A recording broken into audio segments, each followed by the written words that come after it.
Hello friends, welcome to my YouTube channel Richa GS classes. ठीक है, कैसे आप लोग, आप सब बता दीजिए। ठीक है, तो अब क्या है कि हम आज अब से सीक्वेंस में पढ़ेंगे। आप लोगों की ये डिमांड थी कि मैं क्लासेस और लंबी बनाऊं और सीक्वेंस में चलूं, तो अब से मैं जीएस क्लासेस में सीक्वेंस में वीडियो बनाने वाली हूँ। ठीक है, तो हम स्टार्ट करेंगे इतिहास से। ठीक है, हिस्ट्री से हम स्टार्ट करने वाले हैं। ठीक है, तो हम देखते हैं कि भारत का इतिहास। ठीक है, सबसे पहले हम भारत के इतिहास में देखें, इतिहास के बारे में जानेंगे। तो भारत का जो इतिहास है, इसमें क्या है कि सर्वप्रथम भारतवर्ष का नाम, ठीक है, जो आप भारतवर्ष का नाम सुनते हैं, लोग कहते हैं कि भारत को भारतवर्ष के नाम से भी प्राचीन काल में जाना जाता था। ठीक है, तो ये जो भारतवर्ष का उल्लेख है, किन किन अभिलेखों में या फिर किस ग्रंथों में हमें देखने को मिलता है। ठीक है, तो हम पहले देखते हैं साहित्यिक ग्रंथ। ठीक है, तो भारतवर्ष का नाम सब साहित्यिक ग्रंथों में देखा जाए तो साहित्यिक ग्रंथों में वेदों और पुराणों और महाकाव्यों में देखने को मिलता है। ठीक है, पुराणों एवं महाकाव्यों में भारतवर्ष का नाम देखने को मिलता है। अब ये तो चलो ठीक है, ये हम समझ गए, लेकिन ऐतिहासिक ग्रंथ जो है, ऐतिहासिक ग्रंथ है जो है हाथी गुफा अभिलेख। हाथी गुफा अभिलेख जो है वो कलिंग राजा खारवेल का है। ठीक है, कलिंग राजा खारवेल का है हाथी गुफा अभिलेख। ठीक है, अब ये तो इतना इंपॉर्टेंट नहीं है, साहित्यिक ग्रंथ में जो भारतवर्ष का नाम मिलता है वो इतना इंपॉर्टेंट नहीं है, लेकिन जो ऐतिहासिक ग्रंथ है, ठीक है, जो ऐतिहासिक ग्रंथ है हाथी गुफा अभिलेख, ठीक है, हाथी गुफा अभिलेख ये बहुत ही इंपॉर्टेंट है। ये क्वेश्चन पूछ सकता है कि किस ऐतिहासिक ग्रंथों में, या फिर ये क्वेश्चन पूछ सकता है कि निम्नलिखित किस ग्रंथ में सर्वप्रथम भारतवर्ष का नाम मिलता है। ठीक है, तो भारतवर्ष का जो नाम ऐतिहासिक ग्रंथों में मिलता है वो ग्रंथ कौन सा है? हाथी गुफा अभिलेख। हाथी गुफा अभिलेख। अब जब हाथी गुफा अभिलेख हम देख ही रहे तो हम ये भी देख लेते हैं कि हाथी गुफा अभिलेख किस राजा का है, तो कलिंग राजा खारवेल। ठीक है, कलिंग का पुराना नाम उड़ीसा का पुराना नाम कलिंग था। ठीक है, तो उत्कल भी कहते हैं, कलिंग भी कहते हैं और उड़ीसा भी कहते हैं। ठीक है, नया नाम उड़ीसा है। अब देखते हैं कि सर्वप्रथम इतिहास को 3 भागों में बांटा। ठीक है, तो इतिहास का सिलेबस जो है इतना बड़ा है कि हम एक साथ नहीं पढ़ सकते। ठीक है, तो अध्ययन की सुविधा के लिए कुछ इतिहासकारों ने इतिहास को 3 भागों में बांटा है। ठीक है, तो इतिहास को 3 भागों में जो बांटा है, किसने बांटा है? तो जर्मन इतिहासकार। ठीक है, जर्मनी के एक इतिहासकार है, जर्मन इतिहासकार क्रिस्टोफ सेलियरस। ठीक है, क्रिस्टोफ सेलियरस। 2-3 बार मैं बोल देती हूँ ताकि आप अगर नहीं भी ध्यान से पढ़ते तो सुन के आप उन लोगों को याद हो जाए। ठीक है, तो क्रिस्टोफ सेलियरस यही एक विद्वान थे या इतिहासकार थे जिन्होंने इतिहास को 3 भागों में बांटा है। ठीक है, अब आप ये बोलेंगे कि 3 भाग हैं कौन कौन से, तो यहाँ पे मैं नहीं लिख पाई हूँ, लेकिन मैं बोल देती हूँ कि इतिहास को अध्ययन की सुविधा के लिए, ठीक है, इतिहास को अध्ययन की सुविधा के लिए जो 3 भागों में बांटा गया है वो कौन कौन से हैं? तो पहला है प्राग ऐतिहासिक काल। ठीक है, प्राग ऐतिहासिक काल या पाषाण काल। ठीक है, प्राग ऐतिहासिक काल या पाषाण काल पहला है। दूसरा है आद्य इतिहास काल। ठीक है, आद्य ऐतिहासिक काल, आद्य ऐतिहासिक काल। ठीक है, और तीसरा है ऐतिहासिक काल। ठीक है, फिर से हम देख लेते हैं, प्राग ऐतिहासिक काल को पाषाण काल भी कहते हैं, वो मैं बताऊंगी आगे कि उसको पाषाण काल क्यों कहते हैं, पाषाण यानी पत्थर। ठीक है, तो हम आगे इसके बारे में डिस्कस करेंगे कि उसको पाषाण काल क्यों कहते हैं। ठीक है, दूसरा है आद्य ऐतिहासिक काल, आद्य ऐतिहासिक काल। ठीक है, तीसरा है ऐतिहासिक काल। अब साथ साथ मैं ये बताते चलती हूँ कि जो प्राग ऐतिहासिक काल है उसको उस काल में जो मानव था वो बिल्कुल खाना बदोश था, उसको अपने पेट भरने से मतलब था, बिल्कुल जानवरों की तरह जिंदगी जीता था मानव, उसको केवल अपने पेट भरने से मतलब रहता था, और अपने पेट भरने के लिए वो इधर उधर एक जगह से दूसरी जगह स्थानांतरित होता रहता था, यानी घूमता रहता था। ठीक है, भोजन की तलाश में। ठीक है, और उस टाइम के मानव को ना तो लिखने का ज्ञान था ना तो पढ़ने का ज्ञान था। ठीक है, मतलब आदि मानव जो थे उनको ना लिखना आता था ना पढ़ना आता था। अब हम आते हैं आद्य ऐतिहासिक काल। तो आद्य ऐतिहासिक काल में जो आद्य ऐतिहासिक काल के कैटेगरी में रखा गया सिंधु सभ्यता को, ठीक है, सिंधु सभ्यता को आद्य ऐतिहासिक के कैटेगरी में रखा गया है, ठीक है। अब आद्य सिंधु सभ्यता में क्या हुआ कि लिखित एविडेंस तो है, ठीक है, लिखित एविडेंस तो है, लेकिन उसको पढ़ा नहीं जा सका। लेकिन मतलब कहने का मतलब ये है कि जो लिखा गया उसको पढ़ा ही नहीं जा सका, इसीलिए इसे आद्य ऐतिहासिक मतलब आधे ऐतिहासिक कह सकते हैं, आद्य ऐतिहासिक के कैटेगरी में रखा गया। सिंधु सभ्यता को आद्य ऐतिहासिक के कैटेगरी में रखा गया।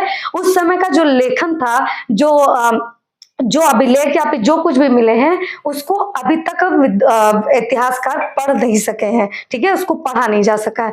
अब देखते हैं ऐतिहासिक काल।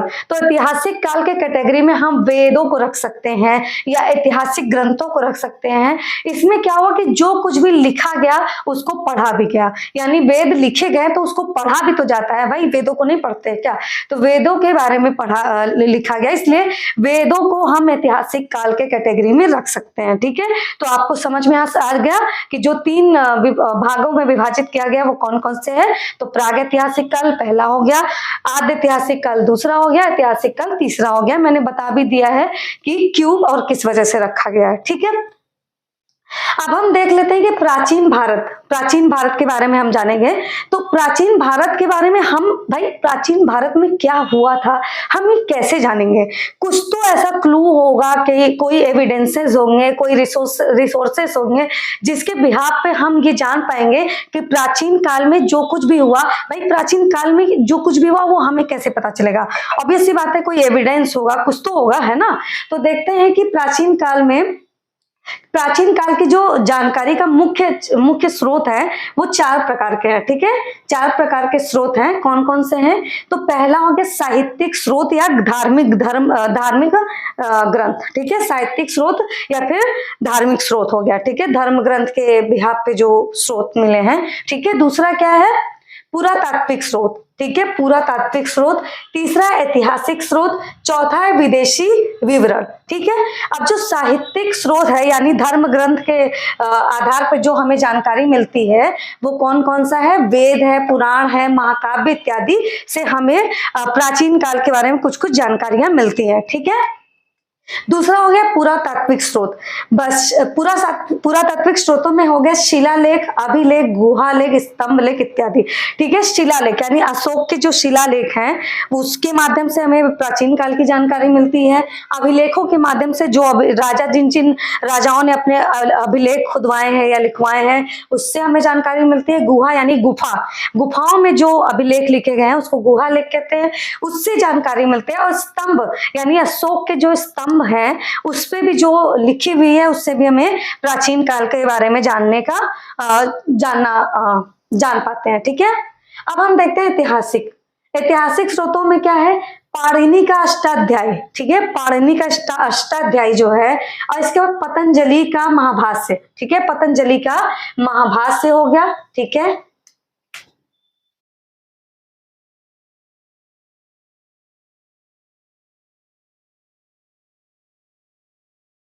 पतंजलि का महाभाष्य ये ऐतिहासिक स्रोत हो गए, ठीक है। इसमें भी इतिहास के बारे में हमें जानकारी मिलती है, ठीक है। अब चौथा हो गया विदेशी विवरण, ठीक है। तो विदेशी विवरण आपको पता है कि प्राचीन काल से ही भारत में यात्रा करने के लिए विदेशी आते थे, ठीक है। तो अब जो विदेशी आते थे उन्होंने जो कुछ भी भारत में देखा कि भारत में कैसे सामाजिक व्यवस्था है, कैसी राजनीतिक व्यवस्था है, कैसा समाज है, कैसी संस्कृति है, इन सब के बारे में जो विदेशी लोग लिखे हैं उससे भी हमें जानकारियां प्राप्त होती है। उनमें हम देख लेते हैं कि मेगास्थनीज हो गया, ठीक है। तो मेगास्थनीज की इंडिका नामक पुस्तक जो है, ठीक है। तो आप कभी कभी क्वेश्चन में पूछ लेता है कि इंडिका नामक पुस्तक किसकी है या इंडिका नामक पुस्तक किसने लिखी है, तो मेगास्थनीज ने लिखी है। किसने, मेगास्थनीज ने इंडिका नामक पुस्तक लिखी है। इसमें भी हमें मौर्य काल की जानकारी मिलती है, ठीक है। अब इसके बाद फाहियान की फो को की, ठीक है। फाहियान जो है एक चीनी यात्री है, चीन से यात्रा करने भारत में आया था,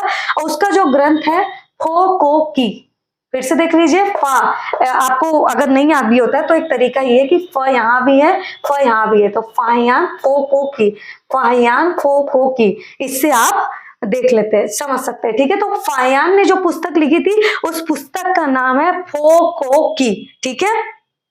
इसके बाद देखते हैं हुएन सॉन्ग, ठीक है, हुएन सांग की सी यू की, हुएन सांग की सी यू की, ठीक है। तो हुएन सांग जो है वो भी एक चीनी यात्री है, ठीक है। इसका एक अलग नाम है युआंग चुआंग, ठीक है, युआंग चुआंग।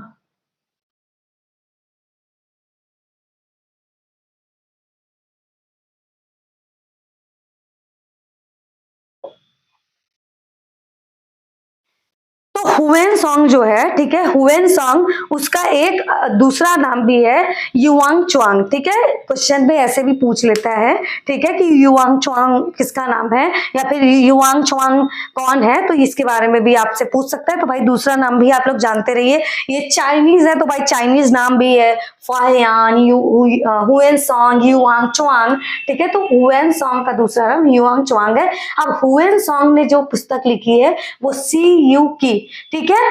तो मेगास्थनीज जो था वो मौर्य काल में यानी चंद्रगुप्त मौर्य के दरबार में आया था, ठीक है, ये उनका राजदूत भी था, ठीक है। नहीं सॉरी, सेलुकस का राजदूत था जो कि चंद्रगुप्त मौर्य के दरबार में आया था। फायान जो है वो गुप्त वंश के समय आया था, गुप्त वंश, और ह्यूएन सांग जो है वो हर्षवर्धन के समय आया था, ठीक है। अब हम देख लेते हैं साहित्यिक ग्रंथ जो, अब हम क्रम से चलेंगे, सीक्वेंस में चलते जाएंगे। तो साहित्यिक ग्रंथ जो है उसमें कौन कौन से साहित्यिक ग्रंथ पे प्राचीनतम जो ग्रंथ है वेद है, ठीक है। प्राचीनतम जो ग्रंथ है वो वेद है, ठीक है। अब वेदों के संकलन करता है, इधर संकलन करता है, यानी वेदों को जिसने संकलित किया है वो कौन है, महर्षि कृष्ण द्वैपायन, महर्षि कृष्ण द्वैपायन। ये बहुत ही इंपॉर्टेंट है ये नाम, आप याद रखिएगा, एग्जाम में अक्सर पूछा जाता है कि वेदों के संकलन करता कौन है। तो वेदों के संकलन करता कौन है, महर्षि कृष्ण द्वैपायन, महर्षि कृष्ण द्वैपायन, ठीक है, ये वेदों के संकलन करता है, ठीक है। अब हम देख लेते हैं कि वेद कितने प्रकार के हैं। तो वेद टोटल 4 प्रकार के हैं, कौन कौन से हो गए, ऋग्वेद, यजुर्वेद, ऋग्वेद, यजुर्वेद, सामवेद, अथर्ववेद, ठीक है। ऋग्वेद, यजुर्वेद, सामवेद, अथर्ववेद, ठीक है। तो वेदों को संहिता भी कहा जाता है, ठीक है, वेदों को संहिता भी कहा जाता है, ठीक है। अब देख लेते हैं कि जो ऋग्वेद है इसमें क्या है, इसमें हमें किस चीज की जानकारी मिलती है। तो जो ऋग्वेद है इसमें ईश्वर की स्तुति यानी ईश्वर की प्रार्थना से जो संबंधित वेद है वो ऋग्वेद है। ईश्वर की प्रार्थना, भाई क्वेश्चन पूछता है, मैं ऐसे फालतू नहीं बता रही हूँ, क्वेश्चन पूछता है कि ऋग्वेद में क्या मिलता है, मतलब किस सब्जेक्ट पे किस विषय की जानकारी मिलती है। तो वेदों में ईश्वर की स्तुति से संबंधित ऐसे ऐसे मिलान वाला क्वेश्चन मिल जाता है कि ऋग्वेद दे देगा और इसके बाद देखा ईश्वर की स्तुति से संबंधित यानी ईश्वर की प्रार्थना या पूजा से संबंधित जो है वो ऋग्वेद है। दूसरा है यजुर्वेद, ठीक है, यजुर्वेद यानी यज्ञ से संबंधित है, यज्ञ यजुर आप समझ सकते हैं, ज्यादा मेहनत की जरूरत नहीं है, यजुर यानी यज्ञ, ठीक है। यजुर्वेद का जो संबंध है यज्ञ से है, ठीक है। धार्मिक कर्म कांडों से जो संबंधित है वो यजुर्वेद है, ठीक है, धार्मिक कर्म कांडों से संबंधित यजुर्वेद है, ठीक है। अब सामवेद जो है, सामवेद संगीत से संबंधित है, ठीक है, सामवेद संगीत से संबंधित, इसमें आपको बिल्कुल कोई मेहनत करने की जरूरत नहीं है। ऋग्वेद भाई हिंदुओं का पवित्र एवं प्राचीनतम ग्रंथ है, तो उसमें ईश्वर की प्रार्थना के बारे में तो जानकारी मिलेगी ना, ठीक है। तो ईश्वर की प्रार्थना से संबंधित जो है वो ऋग्वेद है।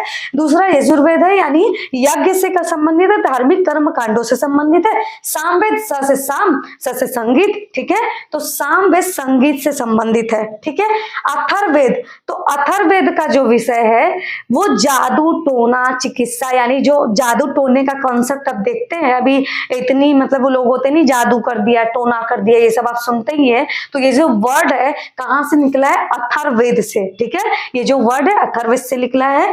तो अथर्ववेद में जादू टोना एवं चिकित्सा के विषय में जानकारी मिलती है। ये क्वेश्चन पूछता है भाई कि जादू टोने का संबंध है या चिकित्सा का संबंध है, तो अथर्ववेद से संबंध है, ठीक है, अथर्ववेद से चिकित्सा और जादू टोने का संबंध है। संगीत का संबंध सामवेद से है। धार्मिक कर्मकांड यानी यज्ञ का संबंध यजुर्वेद से, ऋग्वेद से मैंने बता दिया है, ठीक है। वेदों में ही वसुधैव कुटुंबकम का एक टर्म मिलता है, ठीक है। वेदों में लिखा गया है वसुधैव कुटुंबकम, ठीक है। ये अपौरुषेय है, वेदों को मतलब ये पुरुषों द्वारा नहीं लिखा गया है, ठीक है। ये पुरुषों, वेद जो है पुरुषों द्वारा नहीं लिखा गया है, इसलिए इसे अपौरुषेय कहा जाता है, ठीक है। धन्यवाद।